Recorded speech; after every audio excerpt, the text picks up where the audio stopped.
Talk radio. You hear us, we hear you. This program deals with themes of an adult nature and is intended for a mature audience.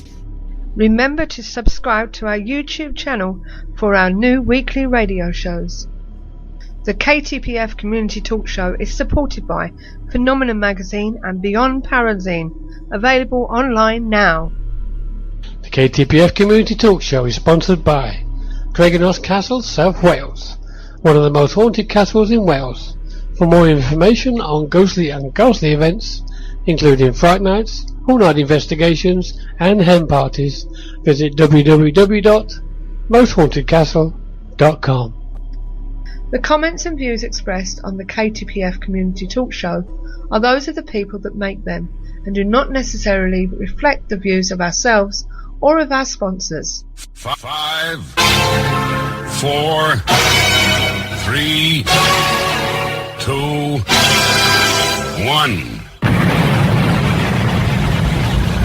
They've landed. You're in the right place. Online, on the web, and on air. All over the world. Talk radio. You hear us, we hear you. Good evening, ladies and gentlemen, and welcome to another edition of the Ktpf Community Talk Show, live from Manchester on www.ktpf.co.uk. My name is Susanne. And I'm Steve. And I'm Andy with a bit of a cold, but I'm back. He's back! And we are here keeping the paranormal friendly each and every Sunday. Now, on tonight's show, we speak to Sue Kyng. That's spelled Kyng.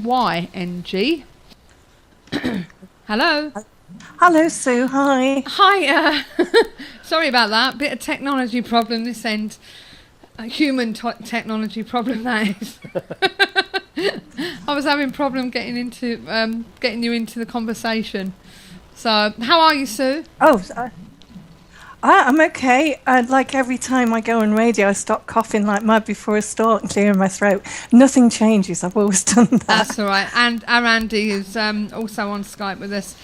He's got a bit of a cold as well. Don't worry about it. I'm in the same situation as you. I'll be sneezing and coughing all the way through this. Well, I'll try not to. It's okay. I was sort of tempted to have a quick drink, but I thought I'd better not. I'd better be compass mentis, so it's okay. Have a drink while you're talking. We don't mind. We don't mind. That's okay. Right, okay. Sue Kyng, welcome to the show. Can you tell us a bit about yourself? Oh, do you know, this is the worst bit. I'm great at writing about myself, but when it comes to talking about myself, okay, where do I start? Always been a singer since I was a child. And I suppose eventually I became a professional entertainer in the late 60s and right through the 70s. Yeah. Right through the wonderful cabaret theatre clubs, you know, like in Manchester, was it Fagan's and the Talk of the Town? And Talk of London, different places, you know.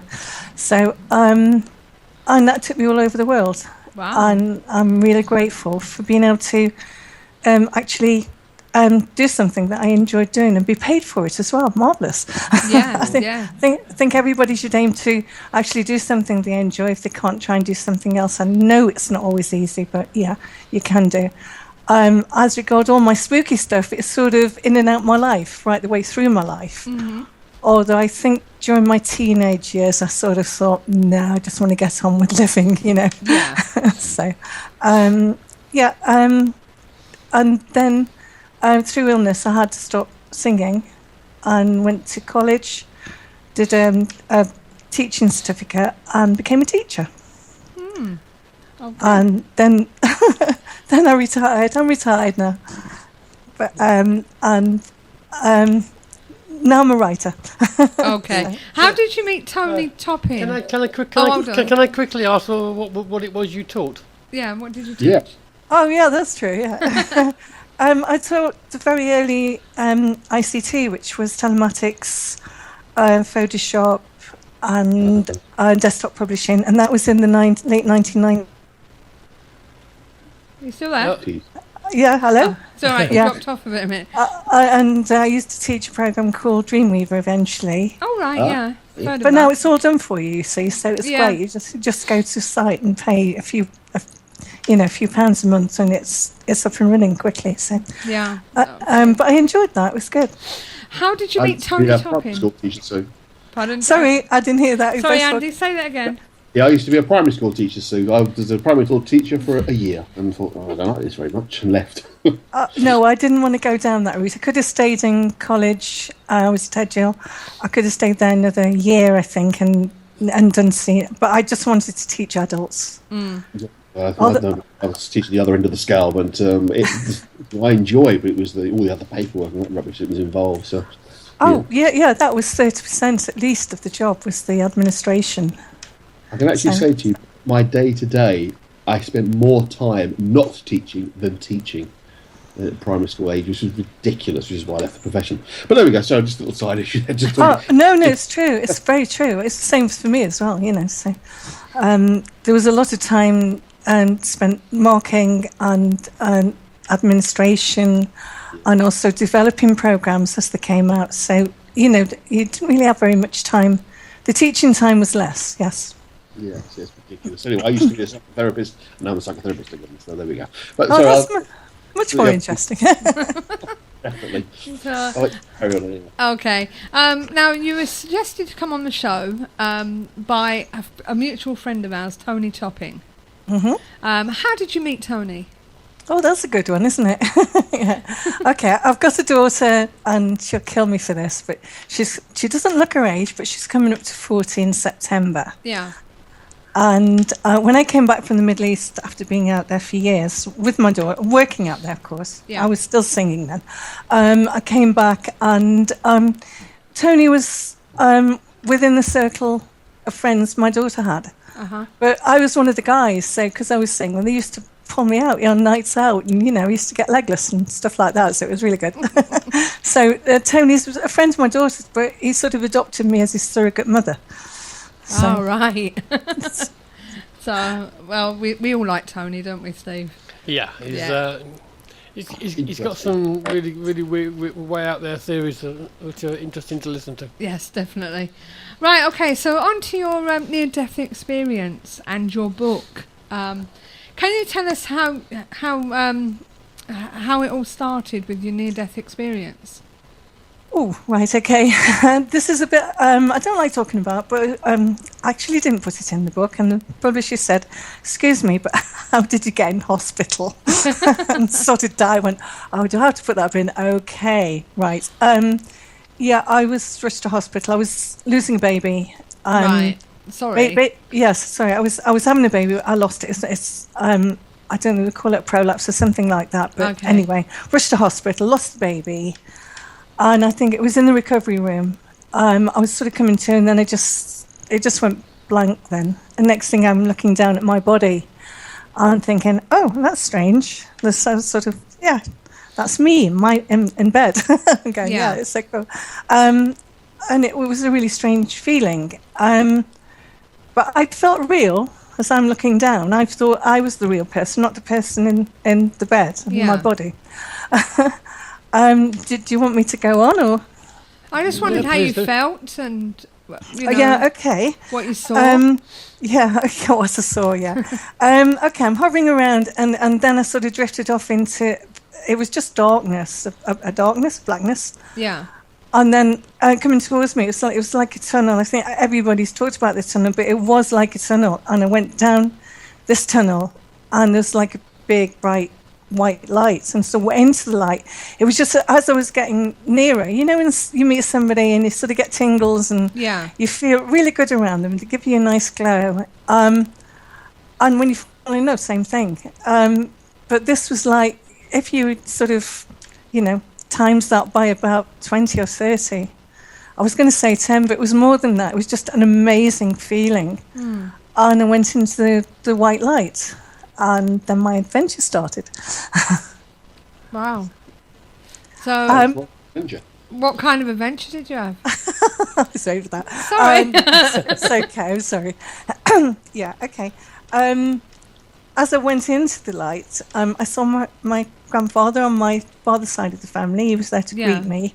And he was sort of always around me when he passed over. I remember as a teenager, whenever he used to touch my forehead and the top of my nose. Yeah.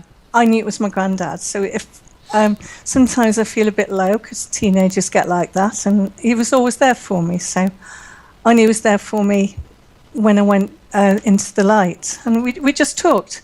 But I didn't talk like I'm talking to you now. No. And I wasn't worried about coughing or anything. It was completely mind to mind.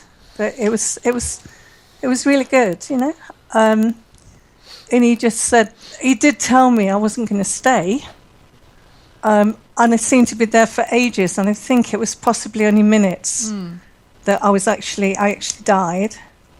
And then he said, there's somebody I want you to meet, and it sort of this guy came out of the shadows, and it was Jacob. I didn't know his name was Jacob at that moment until he introduced himself. Okay. And he said, "There's, we want you to go back because there's things you were going to do before you were born, and planned to do before you were born. Okay. And we're sending you back." And it just changed my whole life. I didn't want to come back. I'm not saying I want to go there now, No. but at the time I didn't want to come back. And when I got back, I wanted to go back there, if you know what I mean. But Yeah. things have changed over the years, so I'm okay now. I'm quite happy now. Let me just give you what I've been through, and don't take it the wrong way when I finish, because it's something I feel. Yeah. Okay. I also had an implication with child. I had an ectopic pregnancy. Yeah. And when it came to the surgery, I flatlined for 2 minutes. Now, I didn't see myself floating or anything above myself or anything like that. I seemed to go straight to seeing coming out of the mist or whatever it was at the time, I can't remember, but was my grandmother who brought me up, and my Uncle Joe and sort of thing, and it was him that told me I had to go back. Yeah. Mm-hmm. Now, I sit there and think to myself, okay, the doctor says that I flatlined, whilst he was doing what he had to do. The way he said it was, we had all that to deal with, and then you went and flatlined on us. So that was very inconvenient, I think. But I feel to myself that I was dreaming. Possibly I was dreaming. Yeah. Did you ever feel that way? I do look back on it and think to myself, was I actually dreaming this? It can seem like that. It's just that I used to actually out of body before I had the near-death experience. I was used to that feeling of floating and everything else. This was slightly different. I didn't feel it was dreaming at the time, but now, I mean, it was 1984 when that happened to me, so it's 31 years ago, so it does seem a bit like a dream. Yeah. At the moment, but it certainly did happen to me. Yeah, I'm not saying it didn't, don't get me wrong, it's just the way I look at it now. Was I dreaming, was I dreaming? I still don't know whether I was actually dreaming or whether I did actually go back, if you know what I mean. Go to that place. I think in the book I've mentioned a little boy in Germany called Paul who had an experience. He fell into a river, but it was icy cold.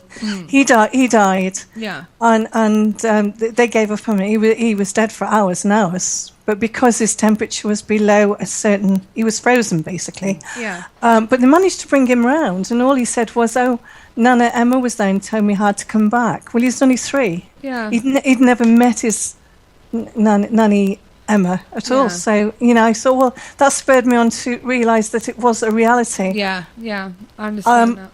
I don't know if you've read the book by Eben Alexander. No. In America. Yeah. He's written a book. He's a neurosurgeon, and you've probably read the reports like me. Everybody and scientists say, it's part of the brain, the synapses and everything in your brain that make you dream. It's only a dream. You're imagining things. But he had a debilitating illness, meningitis, but it affected the membrane in his brain. And while he was away, he described a lot more than I did, and possibly you have, because we were only out for minutes, whereas he was away for like 7 weeks. Yeah. And he really he really described heaven in a really graphic way, and his journey. Okay. So that gave me, it sort of, reassured me that I wasn't dreaming, that this was an actual reality, Okay. We've got Mozzie 2015 on the chat room, and he's asked whether you have had any other OBE and had seen your granddad again. Have you spoken with him since your NDE? I've spoken to my granddad since then. Hi, by the way, sorry. I've spoken to him a few times since then. I've had out-of-body experiences. Obviously, I didn't die this time, but No. I think I'm going back about, again, 20 years ago, 10 years ago. And not all the time. I'm sort of not doing it every night, but occasionally. I think it depends where I am with my vibration and how happy I am. I think if you raise your vibration, then you can actually do it easier. But it's just something I've always done. Right, okay. And I used to talk to my granddad. Yeah. When he died as well. He'd Yeah. come and visit me as a ghost, so I'd see him as a ghost. So, and my other granddad as well. I used to speak to him when I was little. I used to see him as a ghost. But didn't tell anybody until sort of I was older, and now. Because I believe you are a psychic medium, aren't you? Yes, yes, I am. When did you first have your encounter of this? Being a psychic medium? Yeah. Being able to pick up on spirits. Oh, right. Since I was about 6, 7. Yeah. 7. Yeah. So, And I'd tell my friends things were going to happen, and they'd happen. And I got the name. My name was then. I was called Singasoo, and then they preceded it with Spooky Singasoo. So they used to ask me, and they just used sort of, make funny faces at me. Oh, she's at it again, And do you carry on that work now as a psychic medium?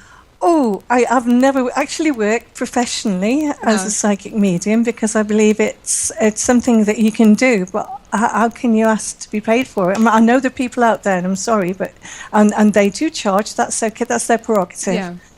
But over the years, if people have asked me, then I've helped them. But mainly just talking to them, like I'm talking to you now. Yeah. And I'd pick things up, and they'd ask me, if you pick anything up, tell me, won't you? And I say, yeah, okay. Yeah. But that's how I work. And maybe one or two of my friends' children, they ring me up from time to time and say, hey, can you help me here, which is nice to do. Mostly it works out, but not always. So. Yeah, okay. So going back to your book, what made you decide to write your book? And obviously you mentioned how it brought your past back to you and changed your perspective. Can you tell us how this all came about? When I came back from the near-death experience, I realised that I'd sort of put my life on hold. But the problem was I was in a relationship. The more I asked for my own sort of freedom, the less I got. So in the end, it sort of it broke down. It was broken anyway, but I had no idea. So I just went my own way, and I've pretty much been on my own ever since.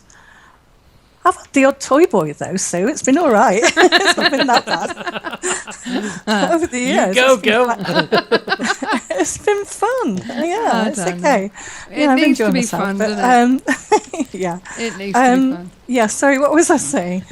You was talking about how it brought your past back to you and changed your perspective. Okay, thank you. You see, no, it says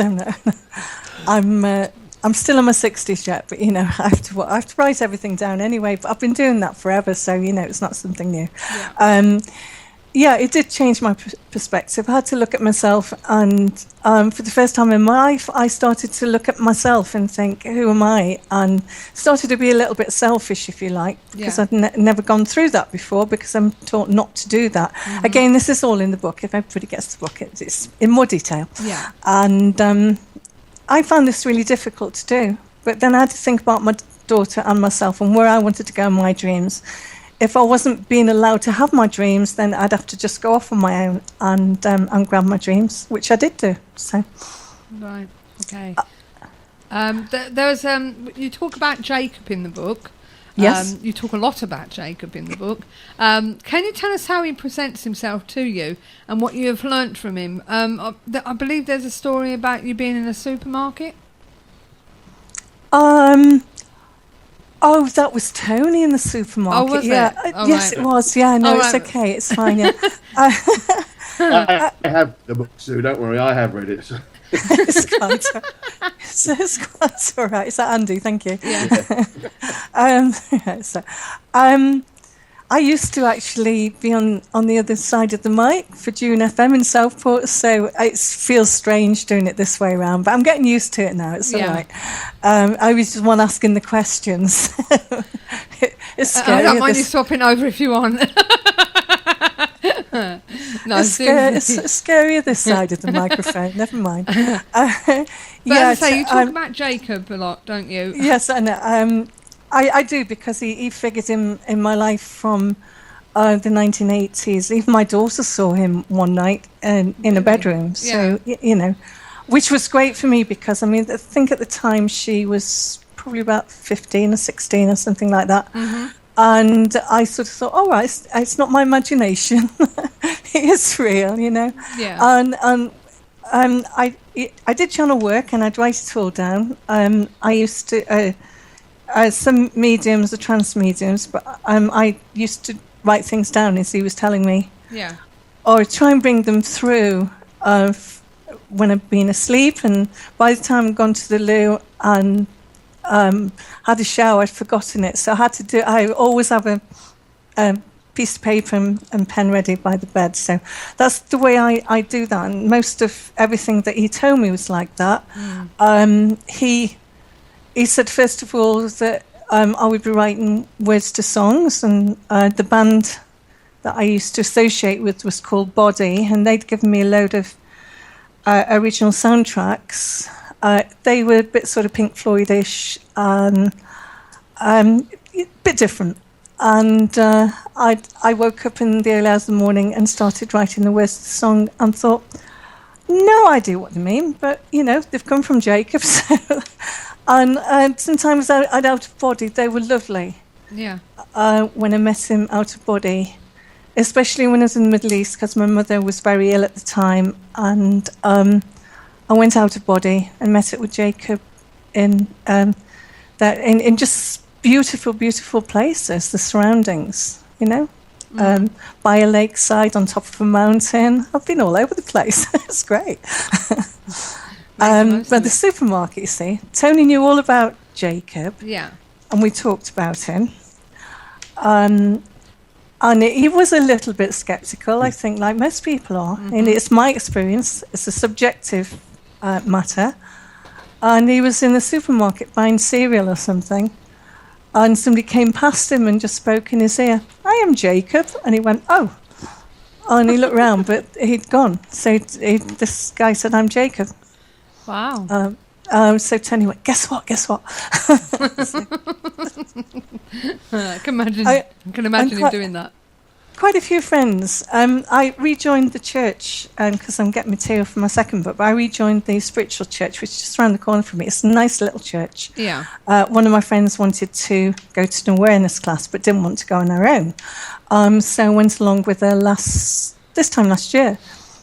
And I really thoroughly enjoyed it. And there was quite a few people in the church where we sat in the development circle saying, oh, I've got this guy called Jacob, and, you know, he's over there, he stood behind you. And, you know, so that was extra evidence that he was around me. So, yeah, that was cool. Okay. Now, in your book, Jacob talks about off-world beings. What does he say about them? Oh, yes, if I can remember. It's a while since I've read my book as well, so, you know. but Andy's read it, he'll know. Yeah, he'll know. I want to hear it from you. No, I do. It's okay. It's fine. Well, first of all, I must say I had what I thought was a dream, Sue, when I was little. Yeah. I was going across the marshes. I used to take mine to start for a walk. There was this light sort of beaming up, you know, but I was... Oh, she's dropped out again. Hello? It's all right. Your mic keeps dropping out, Sue. Oh, I've no idea what that is. I don't think... carry on with what you were saying. Right. When I was a little girl, I had an experience on the marshes. Yes. Yeah. And I was beamed up. And I was lying on a table in this white room, and there was these beings around me talking in language. Again, it was mind. I thought I was dreaming. And in fact, I'm not quite sure what they did, except the dog was there, and I was more concerned about Barney the dog than I was me. Yeah. Next thing, I'm lying in the barn on my auntie's farm, looking at my mother, and she's saying, "Where have you been? I thought you were taking the dog for a walk." I went, "So did I." So I didn't say anything. I thought, "No, I've just been abducted by aliens, Mum." No, that wouldn't have worked, so I didn't bother telling her. So, but that led on to the next day was my auntie came round, and Barney came, and the dog came and woke me up the following morning. He was licking me on the face, and it's something he'd never done before. And I went, go away, and sort of, rubbing my eyes. So I wandered downstairs, and my auntie was there, and she said, "Oh, I'm awfully sorry, but Barney died in the night." And I went, "Oh right, okay." So I told my mum about this later on. She went, "Oh, that was nice of him to come and say goodbye before he left." I went, "Yeah." My mum was like that. She was spooky too. Yeah. So, Jacob brought some people to heal me when I had tuberculosis. Again, but I was on another frequency. I would be the equivalent to the ethereal, and there's these beings around me, and I just drifted off into a marvelous deep sleep and felt that wonderful feeling, the light around me. It was really good. So that's my experience of them. But what he was telling me is that they've been around this world for hundreds of thousands of years. There's good ones and bad ones and different ones, but they sort of stay out of the way. And the reason we don't see them is because they vibrate on a different frequency than we do. And occasionally they show themselves as well. They can do. Yeah. Are they? Are we talking extraterrestrial here? Yeah. Yeah. What is Jacob this as well? I don't think so. I think he's in the spiritual realm. He's other dimensional, but he's actually been on the earth. He's reincarnated on the earth quite a few times. So he's other dimension, but he's here to help people through this period at the moment that we're going through. Right. Okay. So sorry, somebody's just asked me to do something. Yeah, you seem to have had a plethora of things happening to you right across the board. Yes, I do. I think because I was in show business, it was the same in show business. I had a plethora of things happening to me in show business as well, so there was no difference. I just took it, and that was part of it, because these things have been happening since I was little. So it wasn't odd to me. I was used to it, Yeah, you seem to take everything in your stride. How do you do that? I mean, especially at the beginning, I'd be like, "What? What's going on?" Hello. Hello. I thought you'd lost me then. I do take things in my stride. I think it's because of all my experiences that I've had with ghosts and people talking to me in my ear, and I'm not going mad, honestly, promise you. And seeing dead family members all my life, it was just so normal to me. So, and then my near-death experience, I came back after that. That was it. Not afraid of anything anymore. The worst anybody can do is kill me, and that's fine because I know there's an afterlife. So, cool. That's a nice way to go. It is. I don't care if I go. I'll have something else. I don't know. Well, it is actually nice to think, because we when we die, we don't die. Our physical body dies, but the actuality of who we are is our soul, the spirit that we carry within us, and it's the spirit and the soul that are on the journey, not the physical. The physical is just a vehicle. You've probably heard of it as called a vehicle or a temple. that's what it's for. It's for you to experience things on Earth, and it's marvellous. I've had such a marvellous time so far, you know. It's great. So, right, the next question for you is, you talk about dream walks in your book. Can you explain these a bit more for me? Yes. My dream walks were OBEs. Right. But sometimes they weren't. I could tell the difference between an OBE and a lucid dream. Right. Sometimes a lucid dream, or sometimes I would have a predictive dream, if you like. I'm trying to find the right word here. Pathetic. It's not even pathetic dream. What's the word I'm looking for? Never mind. It would predict something that was going to happen in the future. So, and some of them were pathetic, honestly. No, it's all right. But, we know what you mean. No, I can't find the word. It's not there. It's hidden down in my thesaurus somewhere. Yeah. I knew the difference between the two. I knew because it was a different reality. For instance, I used to do session work in Manchester at Strawberry Studio years and years ago. Long time ago. And sometimes I had difficulty. They said, can you do a fifth harmony on something? I'm going, I struggle with third harmonies, but I'm okay, I can get there. And suddenly, the night before I was supposed to go and do the recording, I'm in this place and they're singing the songs and everything. I'm going, oh, right, and you do it this way and you do it that. And I went, yeah, okay. And then I came back and I did it okay the next day. So that was cool. So that could have been remote viewing, or it could have been a dream. But I don't think it was, or it could have been out of body. I'm never quite determined. It could have been on the astral, maybe. Yeah, okay. We had somebody talking about OBEs last week. We're just wondering, is there a crossover between the two? But there obviously is, isn't there? There is a bit of a crossover. I think so. That's a good question. I've never been asked this question before. That's cool.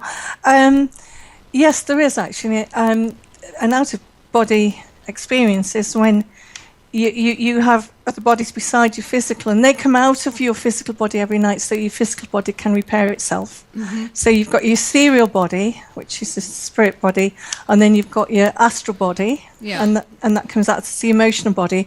Then you've got your mind body. So you've got the three bodies that come out. I think with a near-death experience, everything comes out and just leaves the body there. Okay. So I think the soul is attached to that. So then the real part of you is sort of looking down as well. Okay. And I think that's what makes it more real. The actual thing. So that you can quote me on this, but if anybody can come up with a better description of what it is, then great. But that's the way I feel it is. Yeah. Okay. Yeah. Do you think if you've had one, you're more likely to have the other? I'd had OBEs before my near-death experience. I think everybody can. I think everybody has the ability to be a clairvoyant, a psychic, a medium. As it's just opening up the pineal gland and opening your mind up, and then taking everything through your heart chakra. You do everything through your heart. It depends who you are and how high you take your vibration. Okay, right. Now, going back to Jacob, if references about time speeding up, can you tell us how this works? I'm not quite sure myself, to be honest. He just said that it is speeding up slightly. I don't know, it's something to do with... what did he say it was? It was something to do... Oh, I'm sorry, so I can't remember now. That's fine. Not gravity, the other one. The energy around the Earth at the moment. Right. Yeah, it is in my notes, and this is my book. You see, I've not gone in and read it again. I sort of got halfway through it the other day, and I thought, I must do this for the show. Okay. So I've been remiss. I'm so sorry. That's okay. It might come to me, and if it comes to me, I'll tell you. Right. Also, a quote from Jacob: "Love is the key, and has always been so." What did he mean by this? Okay, the only thing I can is that I have. You're breaking up again. You still there, Susan? Hello? Hello. Hello? That's better. Hello? No, it's okay. I keep falling out, do I? Sorry. Yeah. The feeling that I had when I was in the near-death experience, and also out-of-body experiences, was just an overwhelming love. Like, it was tenfold love. It was just amazing and so positive. Of course it is. There's no negativity. Nope, she's gone again. Hello? I'm going to try and call you back, Sue, okay? Let's disconnect and ring her back.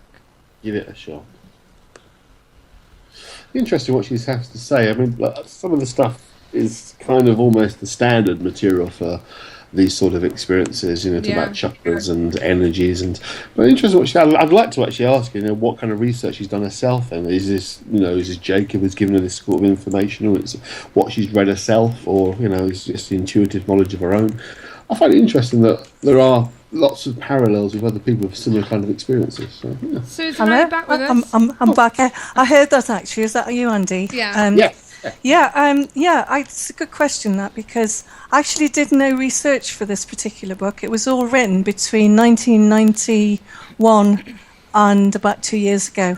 Did very little research. The research I did was just to confirm what Jacob had actually told me, so I didn't look a complete idiot. But just for my own, my own curiosity more than anything. With this next book, I'm doing a lot more research, and it's not all through Jacob at the moment. It's coming straight from source energy, right? Okay. From mine. So, I didn't want to do too much research, and I went for years and never told anybody about my near-death experience. It was just something that I kept to myself. Because he looked at me and thought I was, away with the fairies, I think. So. Yeah, I think that's something we're all a bit used to. I could do. I wouldn't mind. I'd like to see a fairy. I've never seen one. I'm very interested in mythology and folklore, and fairies is a way people describe things that we wouldn't have perhaps call aliens or ghosts. So it's not so far-fetched as people say. The idea of fairies are those kind of elemental spiritual energies that may well be around us now. Yeah, I do apologise. You shouldn't have used such a cliche remark. I'm always the fairies. There's nothing new there. So.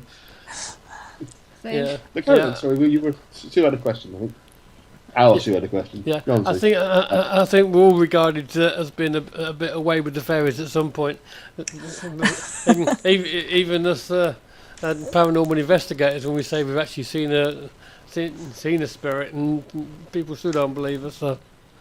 This is it. Yeah. Oh no! I was in that situation, but as a singer. But I used to do a lot of gay clubs in Manchester during the 60s and 70s. So, yeah, it could be. Sorry about that. Okay. I've got to be very politically correct here. Sorry. Yeah. I don't know. Yeah, I can tell you what, some of them had nicer dresses than me, honestly. They were amazing, some of them. Oh, it's so funny. It is really weird what you can see when you're a singer. A friend of ours we went to see them at a club, and they're singing away, and they keep looking over and singing to this empty chair. And when they come off at the break, we went, "Why do you keep singing over there?" She said, I was singing to the old man with the flat cap. We said, there's been no one sitting there all night. And yet our friend had actually seen them.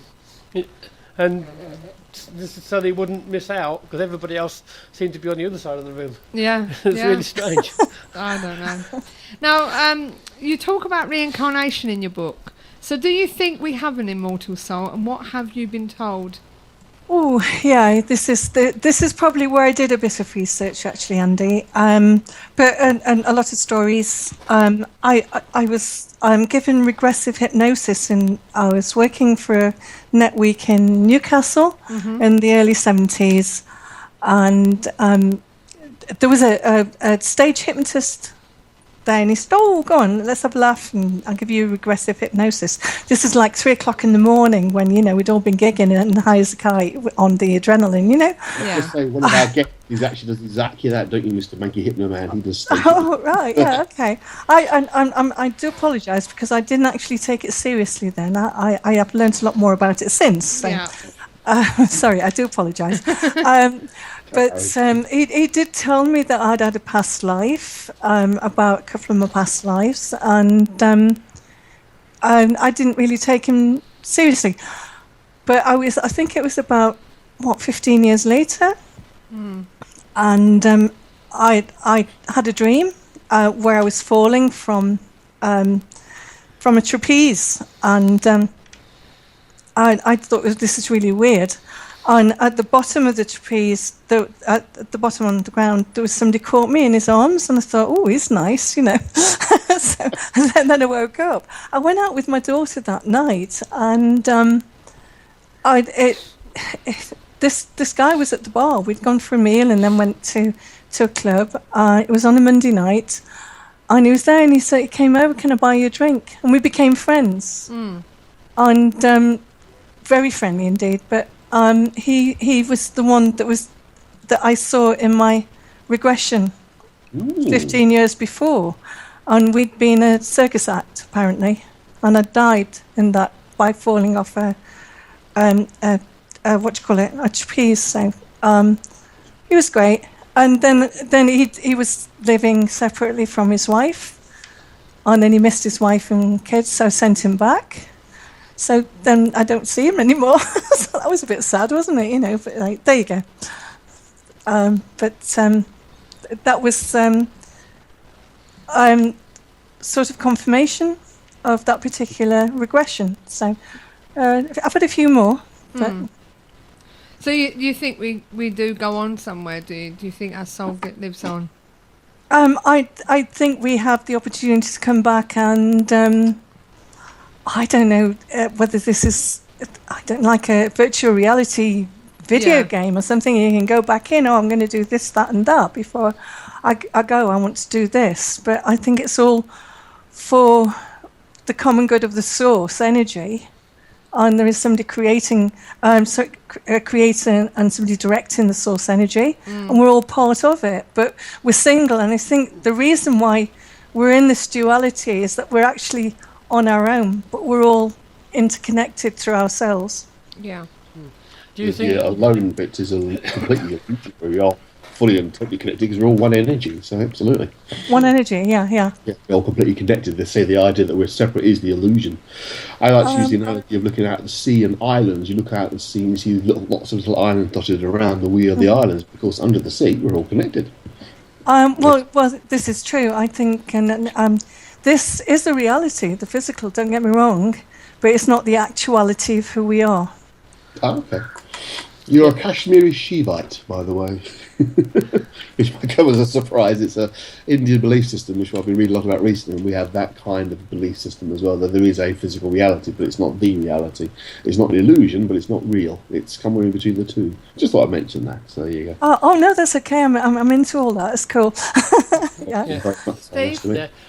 Do you think we have a choice whether we come back or not? Yes, I do. Or compulsory? I do. Yes, I do believe we do. Simply because I've been told this when I was on my near-death experience. It was Jacob said, "You chose to do this when you were born, so you've got to go back now." And I said, "Well, I want to stay here. It's all right here." And he said, "No, you chose to do that. So I believe we choose what we do." Whether we do it, then again, is up to us because we have free choice. Yeah. That's where our freedom of choice comes from, to do it or not do it. Okay. Yeah, I find it strange that you say you chose to do it like before you were born. It's like somebody's already mapped everything out for you before you start. No, it's not destined. There's no such thing as destiny or fate. There's helplines you can say, you can pray, or you can meditate and ask people for help. But at the end of the day, you're very much on your own, like I say, but you're connected to everybody else. You choose to do whatever you want. if you don't do it, then it's your soul that's telling what you need. Ignore your soul. The person. Oh, she's on the brink again. She's going to get. You're on the blink again, gal. Oh no. Hello, am I still there? That's it. Yeah, you're still with us. Say that again if you wouldn't mind. All of it, right from the beginning. No, the last bit. Yeah, we're on the brink. I just speak joke. There you go. Oh no. Yeah, you have the ability to. It's like going into a college or university and say, I'm going to do this thesis, or I'm going to take this course and do that. Yeah. Whether you finish the course is a choice. Yeah. You might get halfway through it and think, no, I don't want to do this. But it's recognising what it is that you are supposed to do while you're here. And obviously they sent me back because I didn't do what I was supposed to do. No. Which possibly was the book, or it was to become a teacher, or, I thought, singing to everybody. I've sort of entertained thousands of people during my time, so I didn't know. But obviously I've got other things to do, so. Yeah. Okay. Now you've talked about fulfilling your spiritual goal. How can we fulfill ours, and who gave it to us? Your spiritual goal. You gave your spiritual goal yourself. Right. Okay. So how can we the deepest part of you, your soul, is on the journey. So your soul sort of lets you know in your head through dreams, talks to you through clairvoyance or whomever. What it is you're supposed to be doing, and then you put your dreams out there, and 9 times out of 10, whatever your dreams are, they are from your heart. As long as everything comes through your heart, that's fine. Then you're on the right track. Right, okie dokie. So, Steve, any more questions? No, I haven't at the moment. Andy? I'm fine, no. You're fine with that. It's okay. He asks questions when I'm not here. It's cool. That's my job. I have analysis, so avoid me. One of your chapters that you mentioned entitled Aliens and the Four-Legged Ghost. Is that the bit that you mentioned about the dog and the aliens? Oh yes, that's else? Right. Yeah, the aliens and the four-legged. The four-legged ghost. That was Barney the dog. Yes. Right. So that was that incident. Yeah, I have been visited by other dogs since. Right. Okay. The four-legged kind of mean. So you said you've got another book that you're working on at the moment. So is that your next project? Yeah, it's just a continuation because I'm still on the journey. I suppose my journey will end when I depart to the afterlife again. Right. So okay. There you go. So tell us how our listeners can find out more about you and where to purchase the book. Okay. If they go to suekyng.com, it's spelled Kyng, by the way. Yeah. .com. They can get it through my publishers at glenante.com. They can go to amazon.co.uk in Britain. Barnes & Noble do it as well. And amazon.com in America. If we put this out on YouTube or something, then they can listen to this bit. And hopefully, very soon, we hope to have it in Waterstones as well. So, brilliant. So it's early days yet. So, okay. Can I ask if it's okay to use a small clip from your book for our magazine? As I'm the editor of the magazine, I'll just include that as then there'll be a link to your website and more information about you. Is that okay? Oh, Andy, please, yeah, I'd be very, very pleased you do that. Thank you. Yeah. Okay. Steve, you said you had a question. Yes, well, what a place to think of questions. Go on. You mentioned about aliens and other world beings and ghosts and everything else. How does this sit with your religious beliefs? Oh, that's naughty. Right at the end of the... right, okay. I was brought up Church of England. I used to go to church 3 times on a Sunday because I was in the choir. And used to fall asleep mostly in between. So my religious beliefs, that's really interesting because what has happened to me now, it's bringing me back to religion. I actually gone back for this next book and I'm studying parts of the Bible. Did you know there are 345 mentions of clouds and people disappearing up into mountains and talking to so-called gods? So I'm questioning that all the time. Is that Stephen? Steve, yeah. Yeah, I'm questioning that, Steve, all the time. So I'm in the throes of doing that. I'm not. I sort of question things, and I've got an open mind all the time because it's changing, and your life changes from day to day. So, but it's made me believe more, if you like, since the near-death experience. Yeah, I mean, I don't know about yourself, but personally, I find there's too much in the Bible itself that contradicts itself, and I find it hard to put everything together. I sort of agree with you on that one. The Bible is not literary. They are metaphors and anecdotes and things like that. I think there's some truth in there. I've tended to do a lot of my studies now have been to do with the Dead Sea Scrolls, the Nag Hammadi, the Gnostics, Yasha, and other books that have been left out of the Bible because it all got changed in the 4th century with the Emperor of Rome at the time. Nicosia. The Nicene, and it was. I did mention that in the first book. It was Justinian. So, and he just went and killed pagans and anybody else who wasn't of the Catholic faith, and he made all the Jewish people turn their synagogues into churches. So there's been nothing but problems with religions. I mean, I've got friends who are Muslims. And most of them say, well, we don't really follow it because it was written such a long time. It doesn't really apply to the life that we've got now. So, So you think, from a biblical point of view, it's more about learning the lesson from the fable rather than this, and this happened?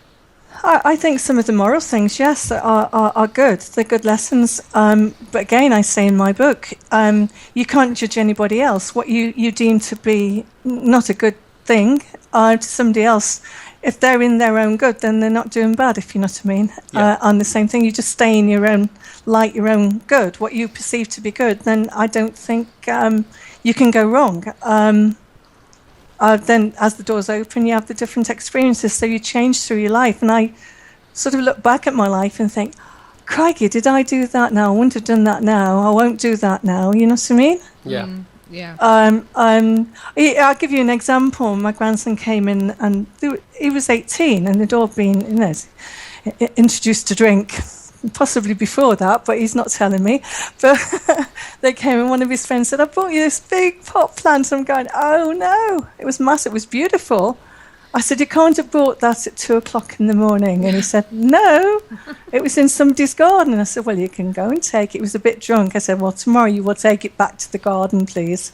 Whereas in the past, maybe I would have gone along with it. But now you do change, you know? Yeah. Okay.